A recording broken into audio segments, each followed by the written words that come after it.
Okay, for carp fishing, a lot of people use different types of corn. You probably often heard people use sweet corn. It's okay to use, but one thing about this is perch, bluegill, and other small fish can eat this right off your hook without you knowing it. You'll go to the reel and a half an hour later, realize there's nothing on your hook, so you don't want to be doing that. It's okay if there's not a lot of bait fish, but for the most part, a lot of carp anglers are what's using field corn, also called maize. This here is unprepared. It's still really, rock solid. What you do is you put this into a bucket, fill it up with water, roughly about an inch to a little bit over the top of it. Let it sit for 24 to 48 hours.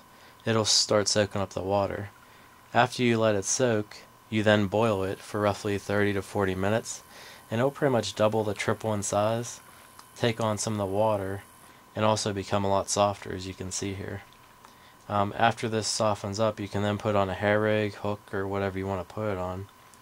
You can add flavor in if you want to. A lot of people do that, as myself. Also, one very nice thing about this compared to a canned corn, for 50 pounds of this, it's only $9, so you can make a lot of bait out of that. Also, if you're going to be chumming up a spot, you can put, 5-10 pounds of it out. It's only going to cost you like $1. So that makes it, pretty nice bait to use.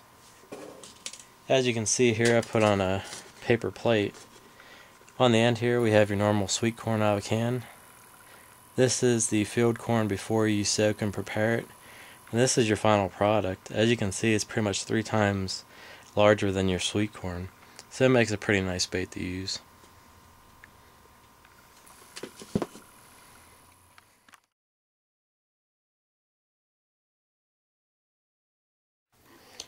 Another bait I wanted to discuss that a lot of carp anglers use nowadays, they're called tiger nuts.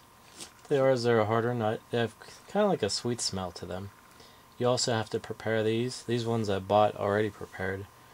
These are scorpion large Spanish tiger nuts. A little bit larger than the usual kind. Now, one thing we have to use when these is what's called a bait drill. It has a little drill bit. These are pretty hard, so you can't use just a regular bait needle to go through them. What we do is we pick up a nut, we drill into it, makes a hole, and then we can use our baiting needle through it. Without that drill, you wouldn't be able to just push right through that nut because it's harder. Then we can put that on a hair rig, maybe a single one or 2 or 3 on, your choice. But these are really nice bait to use. Those are called tiger nuts again.